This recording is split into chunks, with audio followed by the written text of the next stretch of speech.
Hello friends, welcome back to your YouTube channel Vivek Kumar channel. Friends, स्वागत है आपका Vivek Kumar channel में। फ्रेंड्स, आज हम डिस्कस करने वाले हैं क्लास 10 का विज्ञान का चैप्टर नंबर 1 अध्याय 1। ठीक है, जिस चैप्टर का नाम है रासायनिक अभिक्रिया एवं समीकरण। इसमें हम समझने वाले हैं कि आखिर रासायनिक अभिक्रिया होती क्या है, प्लस उसके समीकरण भी आज हम जानेंगे। ठीक है, सिलेबस में देख लेते हैं क्या क्या इसमें इंपॉर्टेंट है। वैसे इसमें क्या क्या पढ़ना है ये इसमें लिखा हुआ है, और इसमें क्या क्या इस बात का इस चैप्टर का प्राण है। तो इसमें संतुलित रासायनिक समीकरण करना आना चाहिए आपको, और मैं ये भी बताते चलूँगा कितने नंबर में ये प्रश्न आता है। और इस ठीक है, कितने नंबर में ये प्रश्न लगभग आ रहा है कई सालों से। तो देखिए, ये प्रश्न जो है 1 नंबर में आता है, और कभी कभार ये प्रश्न जॉइंट होकर आ जाता है 3 नंबर में। मतलब कि कुछ अभिक्रियाएं दे दी जाएगी, उसमें कहेगा कि इसका कोई सब्सटेंस है कि कोई पदार्थ है, ए का रंग बताइए, बी का रंग बताइए, ए और बी में होने वाली अभिक्रिया का संतुलित रासायनिक समीकरण लिखिए। ठीक है, इस तरह से आता है। उसके बाद है प्रकार। प्रकार में उदाहरण पूछ सकता है कि इसका एक उदाहरण लिखिए या इसकी एक डेफिनेशन लिखिए। उदासीकरण और अवक्षेपण पूछ सकता है, अपचयन और उपचयन पूछ सकता है। चैप्टर खत्म है, इसमें और कुछ नहीं है। ठीक है, और संचारित और विक्रगंधिता है, तो उसमें से भी प्रश्न उठने की संभावनाएं रहती हैं। ठीक है, संयोजन अभिक्रिया। सबसे पहले अभिक्रिया में हमें संयोजन अभिक्रिया पढ़नी है, आखिर क्या होती है। तो इस अभिक्रिया में 2 या 2 से अधिक अभिकारक मिलकर एक उत्पाद बनाते हैं। ठीक है, 2 या 2 से अधिक अभिकारक मिलकर एक उत्पाद बनाते हैं। एक उत्पाद बनाते हैं, इसका अर्थ समझ रहे हैं आप। मतलब 2 अभिकारक हैं, 2 अभिकारक हैं। अब 2 अभिकारक हम कह सकते हैं, एक अभिकारक तो ए हो गया, और एक अभिकारक क्या हो सकता है, एक अभिकारक बी हो सकता है। और वो क्या बना रहा है, सी बना रहा है। ठीक है, एक अभिकारक ए है और एक अभिकारक बी है, और वो दोनों मिलकर क्या बना रहे हैं, सी। जैसे कार्बन है और ऑक्सीजन है, ये दोनों मिलकर क्या बना रहे हैं, कार्बन डाइऑक्साइड। दूसरा पॉइंट है वियोजन अभिक्रिया का। इस अभिक्रिया में एकल अभिकारक टूटकर 2 या 2 से अधिक उत्पाद बनाते हैं। यानी कि सब्सटेंस रहेगा, मान लो ए सब्सटेंस का नाम है, और ये जब प्रेशर पड़ेगा, ऊष्मा होगा, हीट होगा, तो ये बी और सी में जो है टूट जाएंगे, डिवाइड हो जाएंगे। ठीक है, इसका उदाहरण दिया हुआ आपको कैल्शियम कार्बोनेट। क्या दिया है, कैल्शियम कार्बोनेट। इसका सीधा साधा उदाहरण आपको कैल्शियम कार्बोनेट का दिया हुआ है। जैसे कैल्शियम कार्बोनेट है, ये टूट कर क्या बनाता है, कैल्शियम ऑक्साइड और कार्बन डाइऑक्साइड। ठीक है, समझ गए। ख है वैद्युत वियोजन। वैद्युत वियोजन क्या है, विद्युत धारा प्रभावित कर होने वाला वियोजन। यानी विद्युत धारा से जो वियोजन होता है या वियोजन अभिक्रिया होती है उसे वैद्युत वियोजन कहते हैं। इसका एग्जाम्पल पूछा जाता है तो कभी कभार ये 1 नंबर में आता है, और डेफिनेशन के साथ ये 2 नंबर में आ जाता है। मैं आपको अभी जितना भी पढ़ाने वाला हूँ, ये अभिक्रियाओं वाला, इसमें से 3 नंबर का आएगा। मोस्ट 3 नंबर का आएगा, मस्ट है। ठीक है, तभी इसमें 3 नंबर लिखा हुआ है। ये कई सारे पेपरों से हमने लिया है।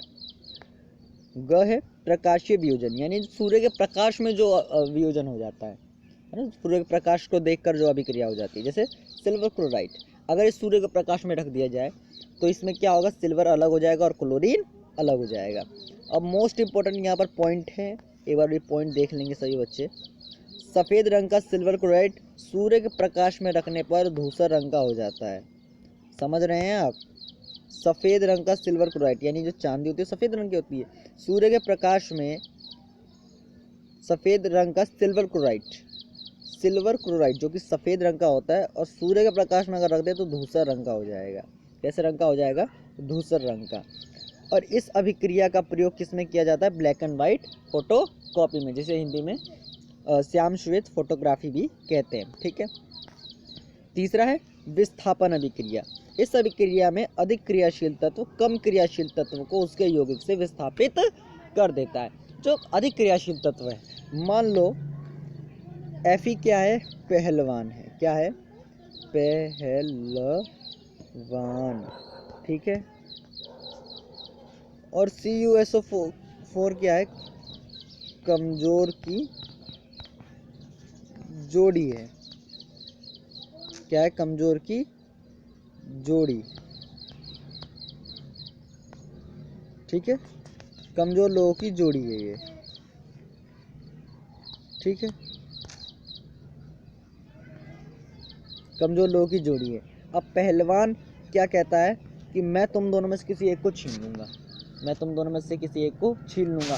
तो पहलवान किसे छीनेगा? पहलवान किसी एक ही को छीन सकता है, तो इन दोनों में जो सबसे कमज़ोर होगा उसे पहलवान छीन लेगा।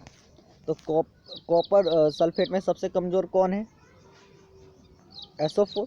तो SO4 को जो है आयरन है वो छीन लेगा कॉपर से, और कॉपर हो जाएगा अकेला, जैसे कि आगे अकेला हो गया है। ठीक है, देखिए जैसे कैसे अकेला हो गया।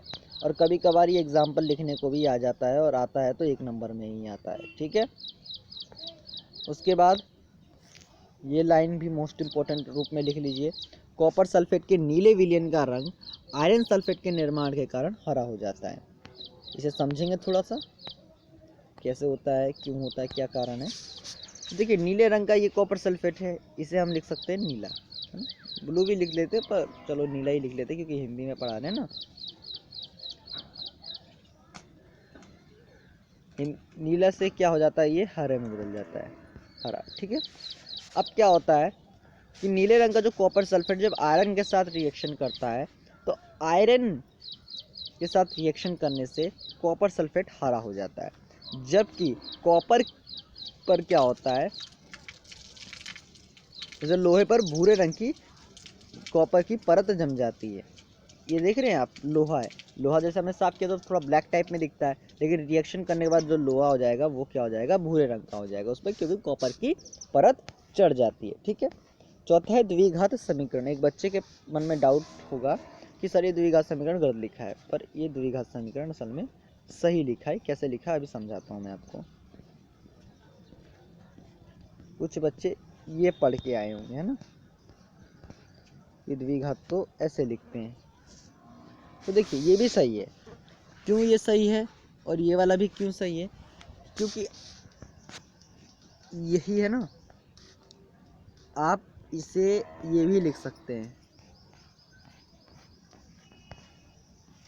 हम जब संस्कृत का चैप्टर पढ़ेंगे या संस्कृत में जब हम व्याकरण पढ़ेंगे तब हम इसे डिस्कस करेंगे।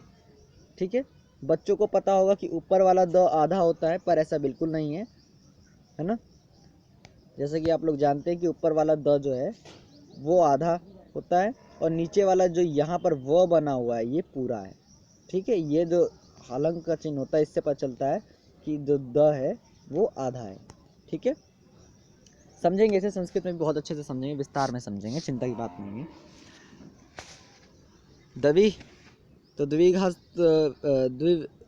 द्विविस्थापन अभिक्रिया, इस अभिक्रिया में उत्पादों का निर्माण दो यौगिकों के बीच आयनों के आदान प्रदान से होता है, यानी कि इसमें आयनों के आदान प्रदान होता है। जैसे कि दिया हुआ है सोडियम सल्फेट और बेरियम क्लोराइड जब रिएक्शन कर रहा है तो क्या बन रहा है, बेरियम सल्फेट और सोडियम क्लोराइड। NaCl में जाके चिपक गया और BaSO4 में जाके चिपक गया, यही तो हुआ है। अब यहाँ पर कुछ समझने वाली चीज़ है जो कि मोस्ट इम्पोर्टेंट है, और एग्ज़ाम के लिहाज से तो ये समझ लो कि यही आ जाएगा, और 1 नंबर में सीधा छपता है ये, अगर आ जाता है तो 1 से 1.5 नंबर या 2 नंबर, 1.5 का तो सवाल ही नहीं है, लेकिन 2 नंबर में आ जाता है, 1 से 2 नंबर में पक्का है।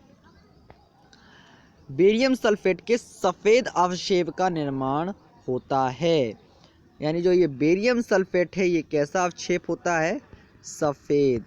कैसा होता है, सफ़ेद। ठीक है, इसलिए इस अभिक्रिया को अवक्षेपण अभिक्रिया भी कहते हैं।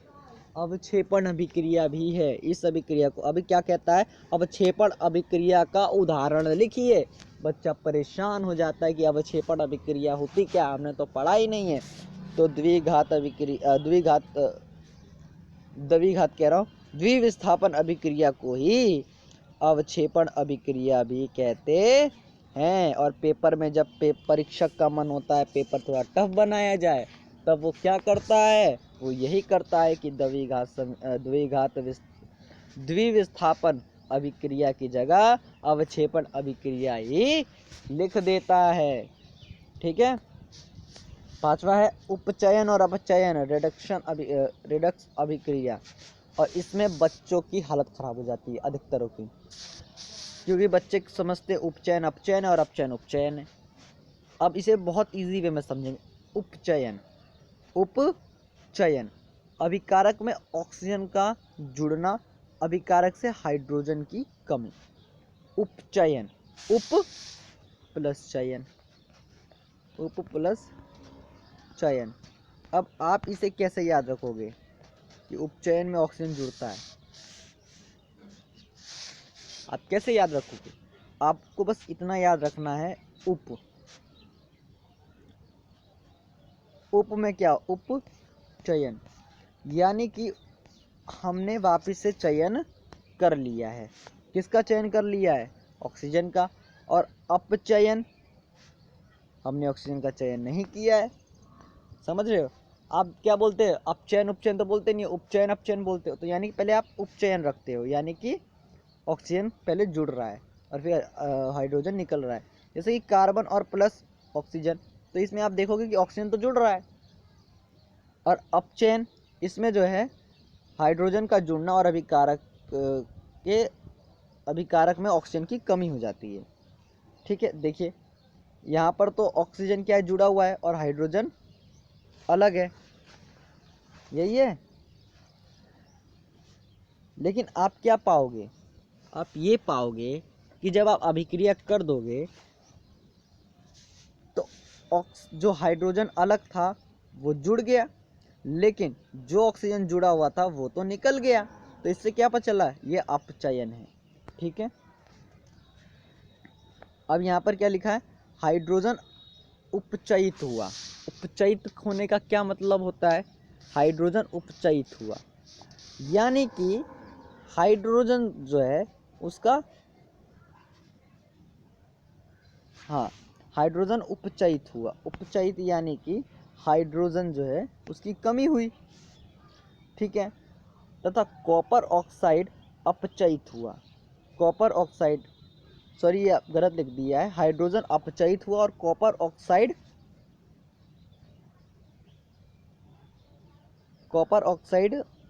उपचयित हुआ,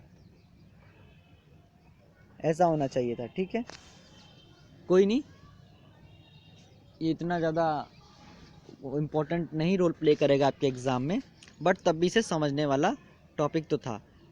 Cu उपचायक है। उपचायक का अर्थ क्या होता है? जिसमें, हाँ, CuO यानी कि कॉपर ऑक्साइड तो उपचायक है, यानी कि उपचायक यानी कि ऑक्सीजन का जुड़ना और हाइड्रोजन की कमी। और H2O सिर्फ H2 जो कि अपचायक है। क्यों? क्योंकि इसमें तो हाइड्रोजन जुड़ रहा है ना। अब इस अभिक्रिया में उपचयन तथा अपचयन दोनों ही हो रहे हैं, तथा इसे उपचयन अपचयन अभिक्रिया या रिडक्शन भी कहते हैं इसे, या रिडक्स अभिक्रिया कहते हैं। ठीक है, चैप्टर ख़त्म। अब इसमें ये 3 क्वेश्चन दिए हुए हैं और मैं आपको बताना चाहूँगा ये क्वेश्चनों के आगे मार्क्स भी लिखे हुए हैं और इतने में ही ये पेपर में आएंगे। इससे ज़्यादा हो सकता है, कम आने की संभावना कम है, और इतने ही आएंगे। सबसे बड़ी बात है कि बहुत ज़्यादा चांस है, वेटेज है इनका कि 99% यही आएंगे। ठीक है, तो एक बार प्रिपरेशन कर लेते हैं। लोहा कॉपर को कॉपर सल्फेट के विलयन से विस्थापित कर देता है। कारण बताओ? क्योंकि लोहा जो है अधिक क्रियाशील तत्व है अपेक्षाकृत कॉपर सल्फेट से। सल्फेट जो है कम क्रियाशील तत्व है और लोहा जो है अधिक क्रियाशील तत्व है। यही इसका उत्तर होगा। सिल्वर क्लोराइड को गहरे रंग की बोतल में क्यों रखा जाता है? सिल्वर क्लोराइड क्या होता है? जब सूर्य के प्रकाश से अभिक्रिया करता है तो वियोजित हो जाता है। और हम जानते हैं कि गहरे रंग या काला रंग जो होता है वो सूर्य के प्रकाश को रोकता है। तो काले रंग की बोतल में अगर हम सिल्वर क्लोराइड को रखेंगे तो सिल्वर क्लोराइड सूर्य की रोशनी से अभिक्रिया नहीं कर पाएगा और जो सिल्वर क्लोराइड है वो अभिक्रिया नहीं कर पाएगा और वियोजित नहीं होगा। ठीक है, उसके बाद है फेरस सल्फेट की एक छोटी मात्रा को एक कृतंग नली में गर्म किया गया। उपयुक्त अभिक्रिया का रासायनिक समीकरण लिखिए, रासायनिक अभिक्रिया का प्रकार लिखिए। अब फेरस सल्फेट की बात की गई है। ठीक है, रासायनिक अभिक्रिया लिखिए। फेरस सल्फेट क्या होता है? FeSO, एक मिनट, क्या होता है? FeSO4 होता है, एक मिनट, FeSO4। ठीक है, अब देखो जब इसे गर्म करेंगे तो पता क्या बनेगा, Fe3O2 फेरिक ऑक्साइड। क्या बनेगा, फेरिक ऑक्साइड।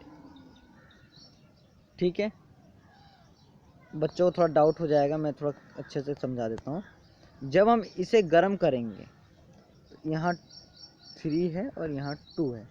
ठीक है, उसके साथ साथ जब हम इसे गर्म करेंगे कृतांक नली में तो ये बनेगा प्लस SO2 प्लस SO3 भी बनेगा, सल्फर डाइऑक्साइड और सल्फर ट्राई। ठीक है, ये दोनों बनेगा। और ये कौन सी अभिक्रिया है, ये है वियोजन अभिक्रिया। कौन सी अभिक्रिया है, वियोजन अभिक्रिया। ठीक है, समझ गए, ये वियोजन अभिक्रिया है। ठीक है, तीसरा है निम्न रासायनिक अभिक्रिया में उपचायक और अपचायक उपचयित पदार्थ और अपचयित पदार्थ की पहचान कीजिए। तीसरे यहाँ पर देखिए, मैंने आपको अभी ऊपर समझाया था, ये मोस्ट इंपॉर्टेंट रोल प्ले करेगा एग्जाम में, और ये क्वेश्चन आएगा ही आएगा, निश्चित समझ के चलो इसे तो, क्योंकि ये मोस्ट इंपॉर्टेंट है, वरना इसके टाइप में तो आना ही आना है। ख कहता है द्विघात। द्विघात बार बार निकल जाता है, क्योंकि मैं गणित बहुत ज़्यादा पढ़ता हूँ और पढ़ाता भी हूँ, तो द्विघात बार बार निकल जाता है मुँह से। द्विविस्थापन अभिक्रिया का एक उदाहरण लिखिए। अब बच्चों के पास तो उदाहरण है, यही उदाहरण आपको जाके वहाँ पर उतार देना है, और यही उदाहरण आपको समझना भी है, क्योंकि वो पूछ सकता है कि इसे समझाओ हुआ कैसे ना। कभी कभार परीक्षक के मन को कौन जानता है, परीक्षक तो कुछ भी पूछ सकता है, क्योंकि परीक्षक को तो अंक देना है, तो अंक वो फ्री में तो देगा नहीं, आपसे जानकारी लेगा तभी तो आपको अंक देगा। तो अंक जानकारी लेगा, जानकारी ज़्यादा से ज़्यादा वो लेने की कोशिश करेगा एक ही बार में। ठीक है, तो इस तरह से आपका ये चैप्टर ख़त्म हो जाता है।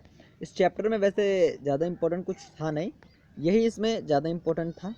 अब मैं आपको ये बताना चाहता हूँ कि इस टाइप में, सेकंड क्वेश्चन टाइप में और भी क्वेश्चन आ सकते हैं, कि आपको कह देगा कि यही अभिक्रिया हुई, रासायनिक समीकरण लिखिए, संतुलित रासायनिक समीकरण लिखिए, इत्यादि चीज़ आ सकती हैं। अब मैं आपको एक चीज़ और समझाना चाहूँगा, वो मैं आपको ये समझाना चाहूँगा कि प्रकाश संश्लेषण। क्या, प्रकाश संश्लेषण। ठीक है, एक मिनट रुकेंगे, थोड़ा गलत लिख दिया मैंने। प्रकाश संश्लेषण।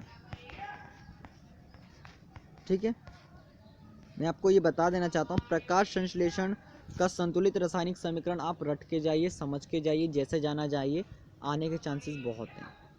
ठीक है, बहुत इंपॉर्टेंट है इस चैप्टर में, फर्स्ट चैप्टर में, क्योंकि इसमें संतुलित रासायनिक समीकरण की वैसे इसमें व्याख्या नहीं है, लेकिन आता है। ठीक है, आता है, ये सारे अभिक्रिया संतुलित ही तो हैं। और मैंने तो आपको जैसे बता चुका हूँ, ये प्राण है इस चैप्टर का। ठीक है, तो 3 नंबर यहाँ से कवर करने हैं आपको, 2 नंबर यहाँ से कवर करने, 5 नंबर, और बाकी तो यहाँ पर दिए हुए हैं आपको। 12 नंबर तक का इसमें आपको कंटेंट दे दिया गया है। और परीक्षक कितना भी अगर वैसा होगा नंबर काटने वाला, तो इससे कम तो देगा नहीं, क्योंकि ये क्वेश्चन वही हैं जो आने का इस साल वेटेज है, क्योंकि कोविड है, जाहिर सी बात है। ठीक है, तो परीक्षक भी जानते हैं कि बच्चों की पढ़ाई नहीं है, लेकिन इसका मतलब ये नहीं कि पेपर एकदम ईजी बन जाएगा। पेपर पूरा संतुलन में ही बनेगा, पेपर आसान नहीं बनेगा, आपकी अपेक्षा तो बिल्कुल आसान नहीं बनेगा। ठीक है, तो ये ना सोचे कि पेपर बहुत आसान बनेगा, पेपर इतना आसान नहीं बनेगा जितना आसान आप सोच के जाओगे। ठीक है, पेपर वैसे ही बनेगा जैसे हर साल बनता है। ठीक है, क्योंकि सिलेबस भी तो रिड्यूस किया गया है, सिलेबस भी रिड्यूस किया गया है, और उसके साथ साथ सिलेबस भी रिड्यूस किया गया, और आपका एग्ज़ाम पैटर्न भी तो चेंज हुआ है। तो आपको इन क्वेश्चनों को अच्छे से पढ़ना है और समझना है। ठीक है, क्वेश्चन इंपॉर्टेंट रोल प्ले करेंगे। अगर आपको हमारे चैनल पे कुछ जौन सी वीडियो चाहिए, कोई भी सब्जेक्ट आपको पढ़ना हो, तो आप कमेंट करके ज़रूर बताएं। फ्रेंड्स, अगर आप हमारे चैनल पे नए हो तो चैनल को जरूर सब्सक्राइब कर लें, वीडियो को लाइक करें, एंड वीडियो को ज़्यादा ज़रूर शेयर करें। फ्रेंड्स, शेयर बहुत कम कर रहे हो आप लोग, तो शेयर भी करें। ऐसा ना सोचे कि मेरा ही भला हो जाए, दूसरे का ना हो, दूसरे का भी भला होना चाहिए। ठीक है, तो आप अपने स्कूल व्हाट्सएप ग्रुप में या अपने फ्रेंड्स व्हाट्सएप ग्रुप में इस वीडियो को डालें, एंड ज़्यादा से ज़्यादा इस वीडियो को शेयर करें। ठीक है, एंड वीडियो को लाइक करें, एंड चैनल को जरूर सब्सक्राइब कर लें। ठीक है फ्रेंड्स, थैंक यू।